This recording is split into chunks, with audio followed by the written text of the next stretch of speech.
Hello world, my name is Tim Roswick. And I'm Rick Davidson. And we're going to talk about what makes it work. This game is called Gunpoint, and I've never played it before.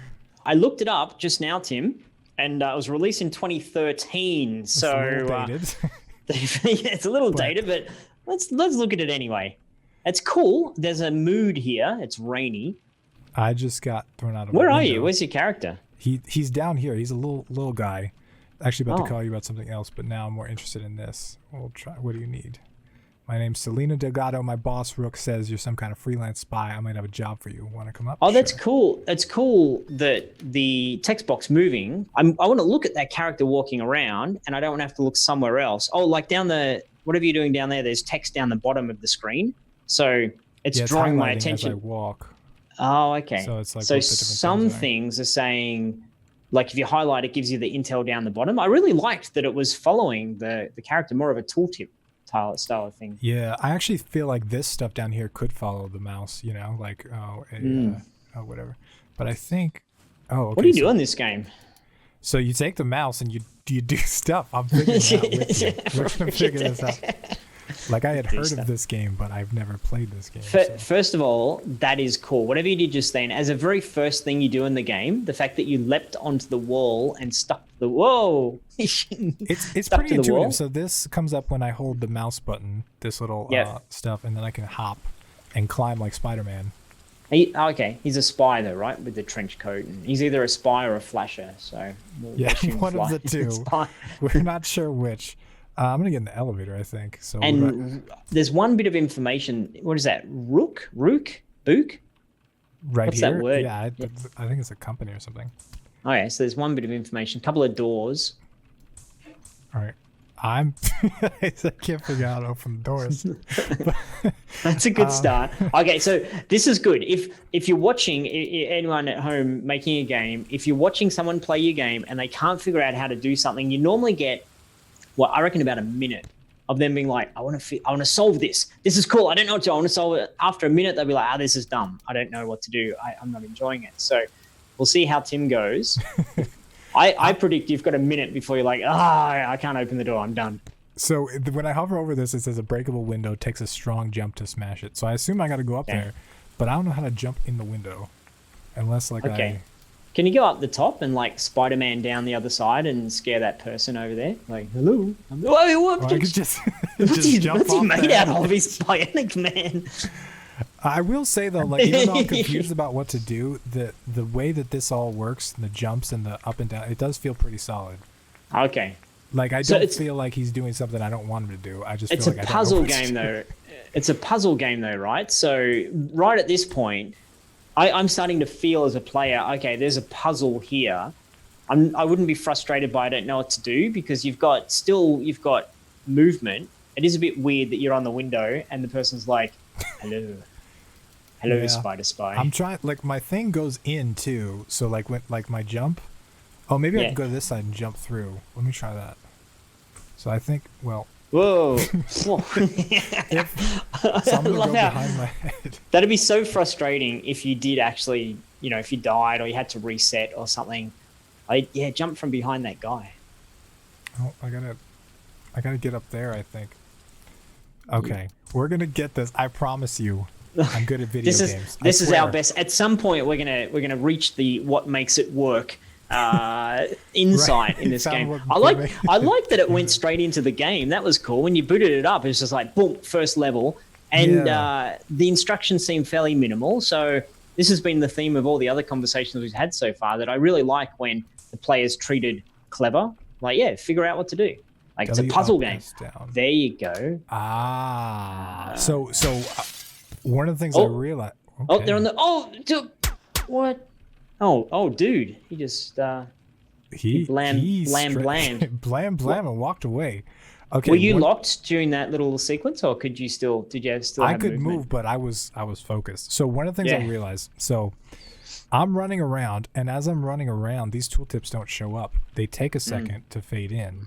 Okay. So as I'm moving, nothing actually shows up, which I can understand why that's there, but as someone that plays like I do, it's like, well, okay. I would have that in the first level. I would have that come up immediately.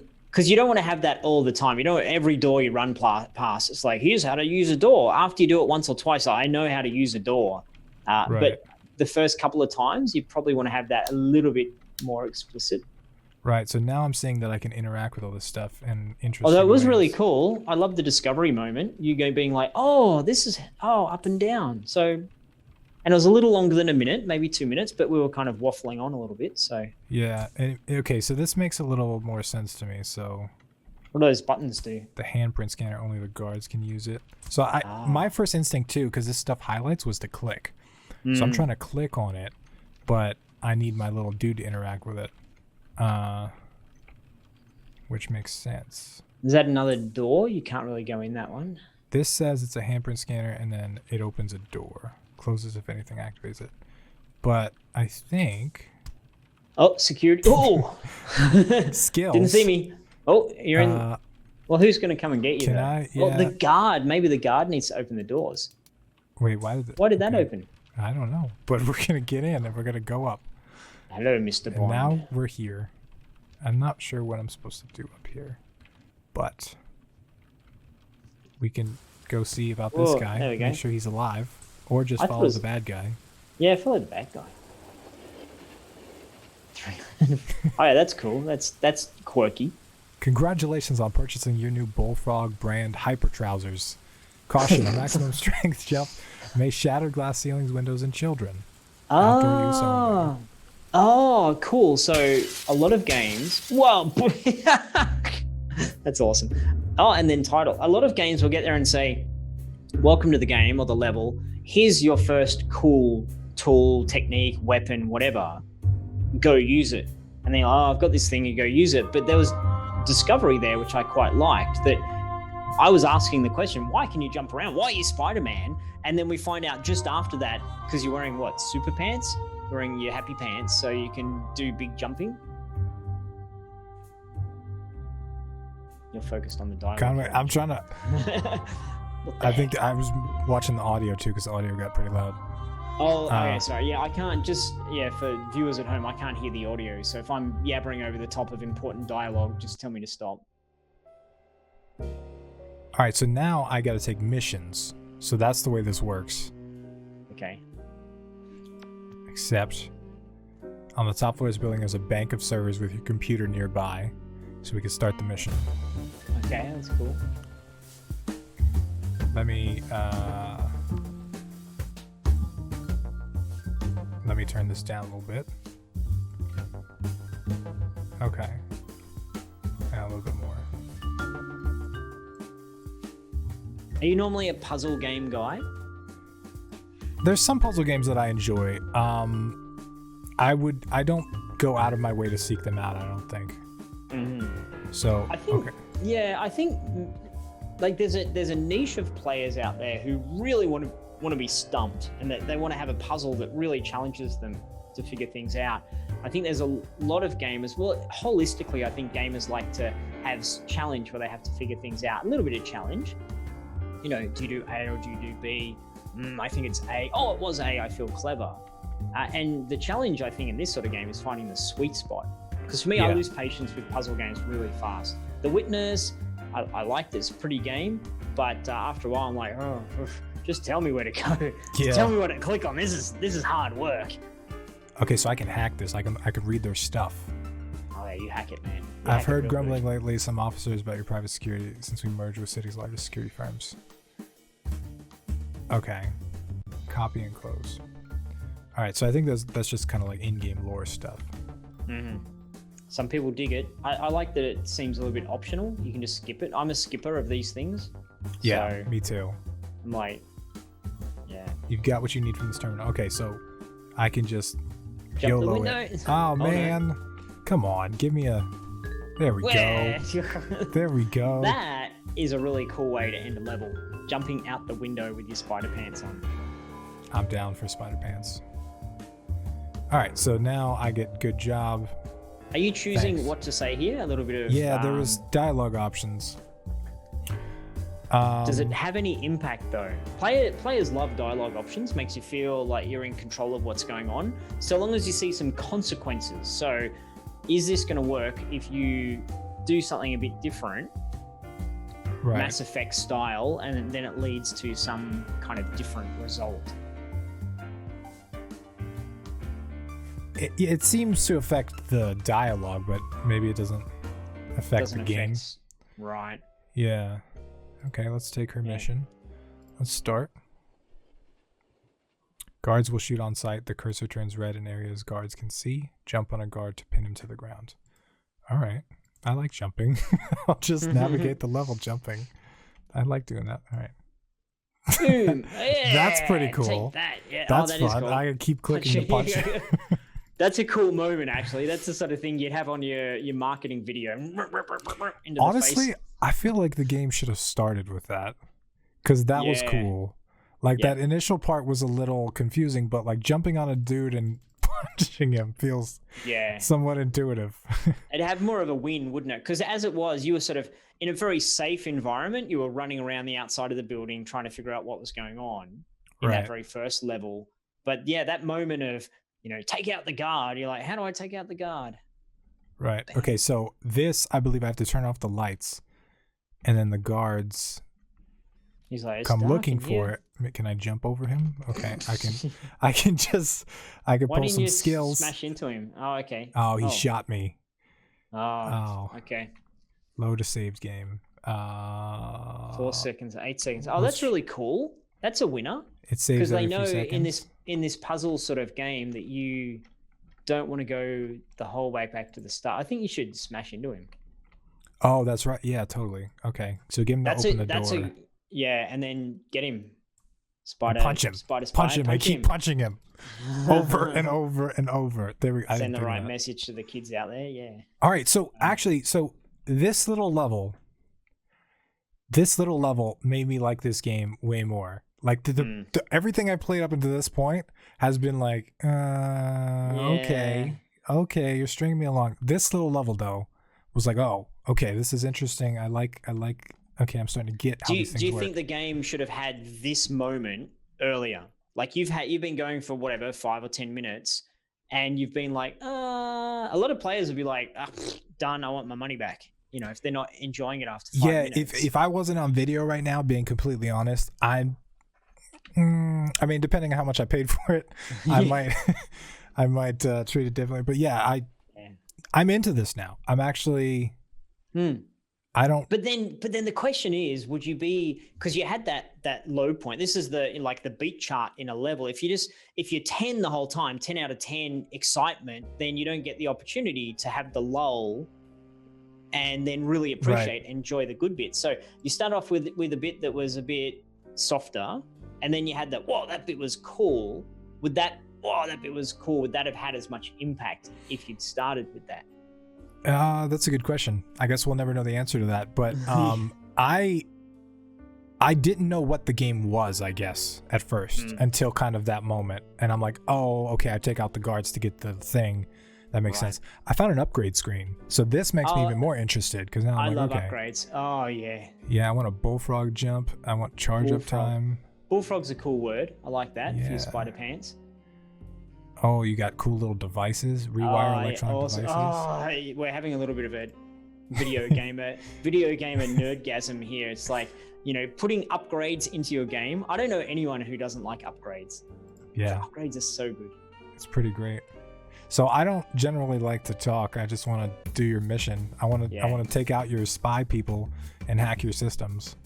So Did you have to do the talk then? Or did you just skip the whole there was an accept mission button, or I could talk to her. Like, I don't really care what she has to say, so I just accept the mission. That's cool. You get the choice. Then you feel in control because you had the choice. Do I hear her, carry on, or do I skip it? Okay, so I have a cross-link mode where I can click and drag a line from any device to link it to any other. If you link from the switch to the door, the switch can open the door. Direction matters. Linking the other way around won't do anything. Okay. What do you think, that moment just there, that little tutorial moment, does that take you out of the immersion of the game by having it just like it's a pop-up tutorial, as opposed to like a message over the radio or a secret plans you pick up or something?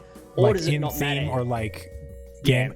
I always used to make fun of my brother because we used to play Metal Gear Solid, and it would say, Snake, press the action button.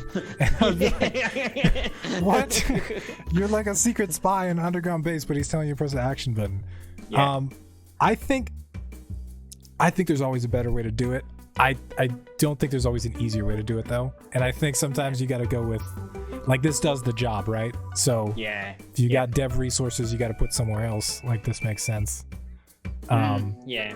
It could be a billboard that you run past, a little bit of that kind of suspension of disbelief that there would actually be a billboard in the world telling you what to do. That's another way, written on the wall. I think when we were playing Ape Out, there was a little bit of stuff written on the wall. So long as it doesn't detract from what's going on, I think it's okay. See, I'm getting this now. I hooked the switch to the door, and then I pressed the switch, and the door opened. Yeah. I'm starting to see what this game is about. The first levels didn't really give me that vibe, It's a little bit of a slow burn, I guess. Yeah. Then jump through the window like a superhero. Yeah. Well, because if you're here playing this game, someone's told you about it, or you've read something that you like puzzle type games. And if you like puzzle type games, maybe you should be getting into it quicker. Like right from the start, connect the wire. You're like, oh, that's cool. Punch the guy in the face. Rather than having too gentle a start. It's back to the conversation. Do you treat your players like they've been playing games for many years, or do you say, well, no one's left behind. I'm going to make sure everyone really gets what I'm doing here. You brought up a good point, though. The before the game moment is important too. The way we started this was, I've heard of this game, I don't know anything about this game, let me jump in. The way people buy games is not like that. They don't just like roll the dice and buy a game and then open it up and figure out what it is. So yeah, they go into it listening to what you tell them the game is, right? So that moment is pretty important. And if you're a puzzle fan and you go into this game thinking about a puzzle, maybe you would have approached the opening sequence a little bit different than I did. Right. Yes. Yeah. And because you've seen at least one video of it, or you've seen a couple of images, and there's going to be guards and security wires and all that kind of stuff at some point. Yeah. Oh. Punch him. I like that. All right. So let's go into I like mode. Just looking at it now, the production, I love thinking about the production elements of these things, that you've got an image at the back there. I haven't seen any parallax scrolling, so I don't know if that's going on, but it's just an image at the back, and then it's just a puzzle at the front, but it all fits. Like when you go into this view, you can tell, well, that's just literally a box, a little puzzle box that's sitting thematically on top of a skyline. But those first couple of levels, it felt very integrated. It's only just now that I'm seeing it for what it is. It's a little bit more of a just a puzzly gameplay sitting on top of the background world. Yeah. That makes sense? Yeah, it does. And another thing that you probably can't hear because you can't hear the audio is when I go into this mode, it's the same song, but it's like a digital version of the song. Oh, so it's kind of switching, and it gives me a different vibe. That's cool, yeah. Yep. So I get the vibe that when I go up there, he's going to see me and shoot me, so I got to close this door. But how rewire it? Can you rewire things from downstairs here, or you'd have to be right next to the thing? I did, but this is a hand scanner, so I can't. Oh, this is a switch. Okay, so I can go here to the switch and then activate the switch, and that closed the door. And now I can go up, do my spider jump, and I got to turn off the lights though. That's. Oh, interesting. Okay, now it's starting to get to the point where I can see the joy in this. It is a puzzle. Yeah. I'm trying to switch this and then leapfrog out of here. Run. Right. Oh, here he comes. Open and the door. Get tackle him. Punch. And then run and hack the computer system. Do you have to punch him 10 times or just once? I don't have to punch him 10 times, but I have a lot of rage in me. Hey, no judgment here, man. You punch him as many times as you want. This is your game you're playing. It's completely optional, but I punch a lot. Punching optional. Yeah. I love this little leap. Is it the same background every time? I don't know. We'll see in a second. I just like upgrading my stuff. All right, have you noticed an impact from upgrading? This is one of my bugbears. I was saying before, I love upgrading. If you upgrade and then you don't feel the difference, I forget who it was. I think it was Sid Meier's or one of those legends of the industry was talking about, if you give someone an upgrade ability or a new thing that they can get or a different option, make it that it increases by 50%. Don't give them it's like beefy. Don't give them an extra 2% because then you don't notice it. You don't care about it anymore. So yeah. I was playing a game the other day where it's like I bought an upgrade that did 6%, and I was like, I literally don't even notice it, and it was expensive. So these I think are like the number increases, but in the shop, these are where I get like special abilities and that I can buy. You'll actually get a different thing. Yeah, that's cool. I like that. Mm-hmm. Although that's a feature. So from a scope point of view, in terms of how much time it takes to make your game, each one of those new cool things often requires a bunch of new programming or some logic or artwork. Whereas the upgrade is often just a tuning number. It's a really cheap way of extending your playability. So if you jump at the moment and your jump height is 4 lengths of the character, and if you go and upgrade your jumpy pants and it goes from 4 character lengths to 8 character lengths, character heights, and you're like, wow, that was an impact. That's just a number in your tuning of your game, just the jump height. Yeah, totally. So I did notice, remember I couldn't jump through the window at first, but now I can. That other one, yeah. I think I can get that guy. Surprise! I died. He shot me the second. He's standing up there looking at you. He's like, who's that guy down on the street? What's he looking up at me for? He's jumping at me. I got so excited. It's just like, boom. At least we know this game's realistic. I'm glad he did that. Yeah, me too. Because, this game's serious. Like I can't mess with him. I get it now. I'm glad I can't brute force a game because that happens to be the way I play puzzles a lot of times. And I've played games where like clearly there's a puzzle and I'm supposed to solve it, but like I can solve it by doing the same thing over and over again rapidly. I don't like that. So I'm glad that there's that's there to tempt you, right? It's there on purpose, which is cool. Yeah, you want the game to feel smart as well, not just the player. Right. Okay, so this is getting more complex. I'm getting the gist of the game now, and I imagine there'll be new features rolled out as we go along. Like we've been introduced to the guard you can tackle, to the doors up and down, to the rewiring things. I wonder if there's something beyond rewiring and smacking guards, or whether it's just here it is, and we're going to have more complex puzzles as time goes on. I feel like this is a good, solid game though, this rewiring, because it's like, okay, I gotta do, like, this feels like the whole game. And that's why it was weird to me, is like, I feel like the game didn't tell you that for a while. Yeah, you've got to hook people with your, well, this is the trade-off, isn't it, Tim? Do you hook people with your strongest aspect of your game, or do you let them discover it after a little while? Generally, indie game developers, I would give the advice, take your strongest, best, most awesome part of your game and give it to people right at the very start. Don't make it a surprise, because the amount of drop-off as people play your game, 10% are going to drop off in the first 5 minutes, just making the numbers up. I don't know what they are. And another 10% are going to drop off in the next 10 minutes of the game. And so if you've got your cool thing after 15 minutes, so many people won't see it. They won't get to that point. Yeah, I agree. I mean, I think that's always one of those questions where like there's never a perfect answer. Oh, wait, I can... you're in trouble. Oh, what's he doing? Like... I'm in the elevator. You can't tell. Oh, but yeah, he's now I'm out. That way. Then punch. Well, that's a bit silly, because he would have looked in the elevator. But not to worry.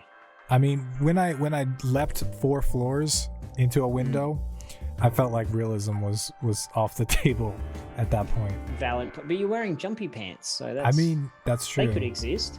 They could be a thing. Okay, the door. Yeah. Oh wait, there's another console I gotta hack. Okay, so hold on. That's a really good point about suspension of realism. I know I was working on a project where it was overseen by the creative guys at Nintendo.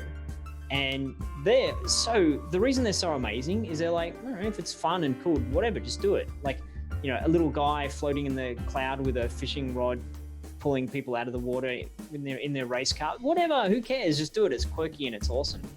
So yeah. sometimes we get too caught up on, but would that actually be how a computer works? And is that how's he reaching to rewire? Who cares? It's a game. Yeah, I mean it's a video game. That's the answer, right? Okay. So Rick, what as an observer, what do you think makes it work? I like the theme. I like it all connects together. Maybe you can go into one of the gameplay screens while we're kind of wrapping this up. Well, I like the upgrades, but the upgrades are a little bit of, that's the cherry on top. That's not the meat of it. I think it's the sort of thing that's going to work based upon the level design and the puzzles. So the features themselves aren't like, whoa, the visuals aren't, whoa, but everything works together. You're a spy, you're breaking into things, you're trying to get from A to B. So it's cohesive. I like the cohesiveness of it. There's no bits that pop out saying that doesn't make sense or that doesn't fit. So I like the cohesiveness. I like the fact that you're pretty agile and nimble. You can bounce around. You don't have to like slowly walk to different spots. I think that's very cool. And there seems to be a cleverness in figuring out the puzzles. Yeah. From my perspective, it makes me feel smart. It makes me feel smart, and mechanically, I just love this little Spider-Man jump. Yeah, it's cool. That just feels solid. It's interesting if someone out there is wanting to make a puzzle game. There's minimum point of entry. You have to have some sort of reason that the player wants to solve the puzzle, aside from, hey, just solve the puzzle. But I don't think it needs to be super complex. Like, I don't know who this guy is. I don't know, like, he's a spy, that's it. Like, that's as far as you need to go. Someone's saying, go do a thing. Like, rightio, I'll go do the thing. So I think it's shown us that you don't need to have massive backstory and massive complexity. It's just, you're a spy, go do a thing. That's enough, I reckon. Yeah, I think so. I think we found that on Ape Out too, where it's just it's you're an ape and you're smashing people, and that's how life is. Yeah. What's the name of this? Gunpoint. Gunpoint. Yeah. Gunpoint. It's really tough to figure out names of games. It can take forever. Ape Out, excellent name. Like, really good. It's really good because you're an ape and you're trying to escape. Ape Escape, I'm sure they played around with that, but Ape Escape's too cheesy, right? But this game, Gunpoint, I don't get that because you don't have a gun, and the name doesn't quite work for me. It doesn't quite fit. It doesn't break the whole thing. It's cool. It's good. It's right. Okay, but it doesn't consistency and thematically, it doesn't quite match the rest of the game, I feel. I would agree. And you tell me a game called Gunpoint. This is not what I expected at all. No. I was like, I'm gonna get some guns and put people at gunpoint. That's what I thought. Like, so this game, I mean, what am I trying to say here? 8 things went through my head in terms of, well, but you've got to look up to see if the website's available and if there's another game that has the name. But all of those things aside, a name like Rewire would make sense. Yeah, I agree. It would immediately tell you, hey, I'm going to play a game called Rewire. In those first couple of levels, you'd be sitting there going, I wonder when I rewire something. You wouldn't be sitting there saying, what do I do in this game? Where's the gun? Gunpoint? Why am I at gunpoint? So, that sort of name, Rewire, I think would fit a bit better. I can totally see how, though, these puzzles will get legit. Like, to be honest, I'm not going to lie. I'm already stumped. I don't know how the hell they get in the building. I have no idea. So I can get how, like, this would definitely work. And like I said, when I did solve this stuff, it made me feel smart. I think this game works really well with the programmer, fixer, builder side of my brain, where it's like I want to, like, wire stuff, like you said, rewire stuff. And I think this appeals to me. I actually think I'm going to play this a little bit more. It did start a little slow. I feel like it could have got me into it better. But I like what I've played so far. I really, really do. The other thing, one last thought is, if you're saying, wow, this is getting really difficult, that's awesome. When you're making a game, I think it's critical to delight some people and annoy or be not interesting to other people. Don't try to have everyone love your game. People who aren't into puzzles are going to play this game like, it's too hard, I don't like it. Good. Get the heck out of here. It's a puzzle game. People who like puzzle games are gonna be like, finally, a challenging puzzle game, and they'll buy your game and they'll be excited by it. So it sounds like the reason that people love this game is because it's a really good thinking challenge. It makes you feel smart when you solve it. Rick, I wired the camera to the door. Now, see what I mean about feeling smart? This game does a good job. Yes, nice. This is what I need in a game. I think this game works, and I think just the feeling of smart. Like, forget everything else we talked about. Making a player feel smart in a puzzle game, I think, is an amazing, important quality. And I think this game did that. Yeah. Excellent. Great work. Well, thanks for running us through that, Tim. And thanks for you guys, as always, for watching. And leave comments below about what you reckon about the game. And if you have anything you want us to do next up, then let us know. Yeah, let us know your thoughts down below. What do you think makes it work? Because it's not just about what we think. What do you think? Make sure you like, comment, and subscribe, and go over to Rick's channel if you're not there already, and all that great stuff. Go over to Tim's channel, all that good stuff. Thank you for watching. We'll be back again with another video. See you later.